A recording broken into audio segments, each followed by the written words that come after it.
Muy buenas tardes para todos, mi nombre es David Esteban Arias Jaramillo, actualmente soy candidato al título de abogado de la Universidad La Gran Colombia Armenia. Ante todo quiero dar un agradecimiento muy especial a la Asociación Colombiana de Derecho Procesal Constitucional por brindarme este espacio para compartir con ustedes la ponencia que he titulado Supremacía Constitucional versus Supremacía Convencional, la clave para la implementación de la justicia transicional en Colombia. Para comenzar entonces, como es sabido, desde la creación del control de convencionalidad, en el momento en que la Corte Interamericana prefiere la sentencia Almonacid Arellano versus Chile, es importante traer a colación que el control de convencionalidad ha generado diversas controversias entre qué es prevalente, si la norma nacional, una constitución o la Convención Americana de Derechos Humanos. Esto genera inseguridad jurídica a los administrados y más en temas tan álgidos como lo de la justicia transicional. Adicional a ello, es importante traer a colación también que el artículo 4 de la Constitución Política Colombiana determina que la Constitución es norma de normas, pero en el mismo plexo normativo, el artículo 93 de la Constitución Política determina que los tratados internacionales de derechos humanos tienen la misma categoría que la Constitución. Ello genera un antinomio. Es por ello entonces relevante hacer la pregunta de qué es prevalente, la Constitución Política de un Estado o la Convención Americana de Derechos Humanos, en temas tan álgidos como la justicia transicional, que para algunos doctrinantes, si se aplica de manera inadecuada, podría generar una vulneración a los derechos fundamentales de las víctimas, a la verdad, a la justicia y a las garantías de no repetición. Para ello es importante entonces tener en cuenta los conceptos de justicia transicional, supremacía constitucional, supremacía convencional. Luego, hacer un análisis y determinar en qué momento se podría aplicar la justicia transicional en Colombia y cómo se categoriza la justicia transicional desde los estándares interamericanos y desde el estándar del Sistema Internacional de Derechos Humanos. Finalmente, hacer el análisis de si la justicia transicional en Colombia se puede categorizar como convencional y para ello finalmente dar unas conclusiones. Tenemos entonces que la justicia transicional, según Loïc Joannet, ex relator de las Naciones Unidas, se configura como un conjunto de teorías y prácticas derivadas de procesos políticos, mediante las cuales los estados buscan dejar atrás un pasado de atrocidad y de guerra para llegar, en el caso colombiano, a una paz estable y duradera. Ahora bien, tenemos que la supremacía constitucional, según la Corte Constitucional en sentencia C415 del 2012, se determinó que la supremacía constitucional es la clave para la constitución de un ordenamiento jurídico, que adicional a lo anterior, la supremacía constitucional busca propender por la garantía de los principios constitucionales. Dentro de este concepto también encontramos el concepto de control de constitucionalidad y de bloque de constitucionalidad. El control de constitucionalidad, determinado por la misma Corte Constitucional colombiana, se categoriza como el conjunto de recursos jurídicos con el cual se busca la protección de los principios constitucionales y con el garantizar derechos y principios constitucionales contenidos en las constituciones políticas de cada uno de los estados. A su vez, el doctor Rodrigo Prim Yepes ha categorizado el bloque de constitucionalidad en dos sentidos, en sentido estricto y en sentido amplio. En el sentido estricto encontramos las leyes estatutarias que regulan derechos fundamentales, el preámbulo de la Constitución y los tratados internacionales de derechos humanos como lo es la Convención Americana de Derechos Humanos. En un sentido amplio encontramos entonces la ratio decidendi de las sentencias de constitucionalidad y las leyes orgánicas que profiere el Congreso del Estado colombiano. Ahora bien, tenemos entonces que el control de convencionalidad y la supremacía convencional se determinan entonces como la prevalencia de la Convención Americana de Derechos Humanos sobre el ordenamiento interno. Entonces tenemos pues que el control de convencionalidad es ejercido ya sea directamente por la Corte Interamericana de Derechos Humanos, que se determina como control de constitucional y de convencionalidad difuso que ejercen los jueces de los estados parte de la Convención Americana de Derechos Humanos. Esto ha sido ratificado por la Corte Constitucional en sentencia C225 del 95, en donde, además de definir el control de constitucionalidad, determinó que la Corte Constitucional ejerce un aplicando el artículo 93 de la Constitución Política Colombiana. Lo anterior es para analizar la justicia transicional en Colombia, si es totalmente constitucional o convencional. Es importante traer a colación entonces también los conceptos doctrinales del doctor Pablo Contreras, quien determina que existen tres categorías de control de convencionalidad. Control de convencionalidad débil, fuerte y directriz. El control de convencionalidad débil es aquel en donde el Estado toma decisiones sin tener en cuenta la norma interamericana. Las toma como decisiones consultivas, más no de carácter obligatorio y coercitivo. En el control de convencionalidad fuerte nos encontramos en un control de convencionalidad en donde las decisiones del sistema interamericano y las sentencias de la Corte Interamericana son obligatorias y coercitivas y van por encima del ordenamiento nacional, lo cual conllevaría que los estados están en la obligación de cumplir sus obligaciones contenidas en el artículo 2 de la Convención Americana de Derechos Humanos. Y finalmente, el control de convencionalidad directriz con el cual se debe aplicar la justicia transicional en Colombia es aquel control de convencionalidad en donde los estados realizan una ponderación y existe una discrecionalidad entre la norma nacional y la norma internacional y una armonía de la misma.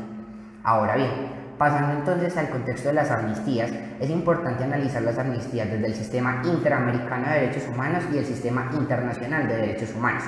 Empezando entonces con el sistema interamericano, tenemos pues que la Corte Interamericana de Derechos Humanos profirió sentencias como Barrios Altos versus Perú y La Cantuta versus Perú, en las cuales determinó que las amnistías son inadmisibles e inconvencionales si se trata primero de autoamnistías y segundo si las amnistías vulneran los derechos fundamentales de las víctimas a la verdad, a la justicia, a la reparación y a las garantías de no repetición, y adicional a lo anterior si se trata de amnistías que impidan la investigación, sanción y juzgamiento de los presuntos responsables de graves violaciones a los derechos humanos y crímenes de lesa humanidad. Ahora bien, tendríamos entonces que analizar si la justicia transicional que se está aplicando en Colombia, especialmente la Ley 1820 del 2016, que es la ley que abarca las amnistías en Colombia, estaría vulnerando derechos fundamentales de las víctimas. Es por ello también importante traer a colación lo que determina la Oficina del Alto Comisionado para la Paz de la Organización de las Naciones Unidas, quien determina que las leyes de amnistía se podrán presentar muy especiales. Primero de ellos, cuando haya terminado las hostilidades. En un segundo lugar, cuando la constitución de ese país permita la aplicación de las amnistías. Tercer lugar, cuando los delitos amnistiables e indultables sean delitos políticos y conexos. Y cuarto, y no menos importante, cuando estemos hablando de delitos políticos y conexos y no de graves violaciones a los derechos humanos o de crímenes de lesa humanidad. Si analizamos esto, entonces podríamos concluir que para el Estado colombiano se están aplicando de manera adecuada, constitucional y convencionalmente hablando las leyes de amnistía y se están respetando los estándares interamericanos e internacionales de los sistemas de protección de derechos fundamentales. Si bien es cierto, el sistema interamericano ha categorizado como inadmisibles estas amnistías como en los casos de Perú, Brasil, Argentina, Uruguay, Chile, nos encontramos en una situación totalmente diferente, toda vez que para el Estado colombiano la ley de amnistía, Ley 1820, y el decreto que regula estas amnistías se encuentra categorizado como convencional y constitucional. Es por ello que es importante entonces analizar la ley de amnistía colombiana desde el control de constitucionalidad, específicamente un control de constitucionalidad y un bloque de constitucionalidad en sentido estricto. Pues si se hace este ejercicio, la Corte Constitucional no solo está haciendo un control de constitucionalidad con la finalidad de garantizar los derechos de las víctimas y también de los victimarios, sino que está haciendo un control de convencionalidad. Nos encontramos no en una prevalencia otra, sino que sencillamente nos encontramos en una armonía, en un respeto por la norma interamericana y por la norma nacional. Con esto estaríamos destacando que existe una soberanía desde la Corte Constitucional, pero también existe un respeto y una aplicación de un control de convencionalidad difuso de carácter directriz.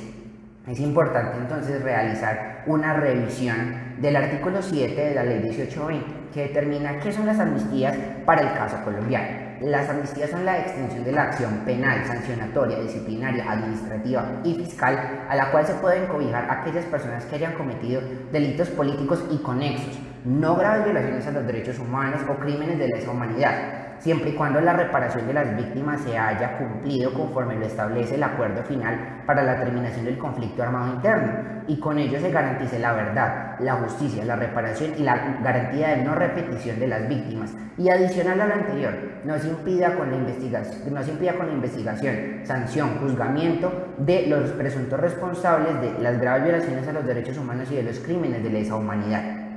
Por todo lo anterior, entonces podemos concluir que en primer lugar, las leyes de amnistía que se están aplicando en Colombia y que el acuerdo de paz para la terminación del conflicto armado interno realizado en Colombia se categoriza como un acuerdo convencional y constitucional,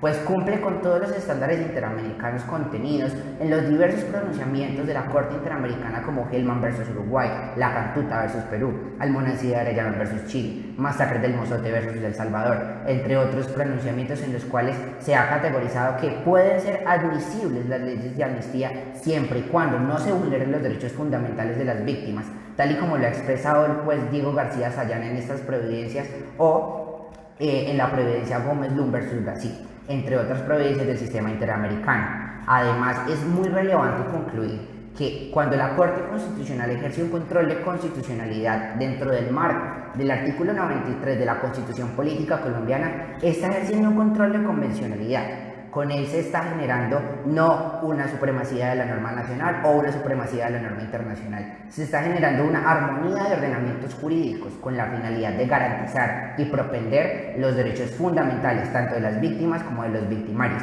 Y finalmente, es importante resaltar que con la aplicación del acuerdo de paz, que es convencional, que cumple con todos los estándares internacionales, no solo se logra una paz estable y duradera, sino que se logra un acuerdo de paz ejemplo a nivel nacional e internacional con la finalidad de obtener esta paz respetando estándares nacionales e internacionales y garantizando derechos fundamentales de las víctimas, de los victimarios, y con ello decir que estamos en una Colombia en paz. Muchísimas gracias a todos ustedes por su atención, espero les haya gustado mi video. Si tienen alguna duda o comentario, por favor déjenlo en los comentarios que posterior a la transmisión a cada uno de ustedes les contestaré. Nuevamente agradezco a la Asociación Colombiana de Derecho Procesal Constitucional por brindarme este espacio para compartir este tema tan relevante y nada, feliz tarde para todos, muchísimas gracias, que estén muy bien, hasta luego.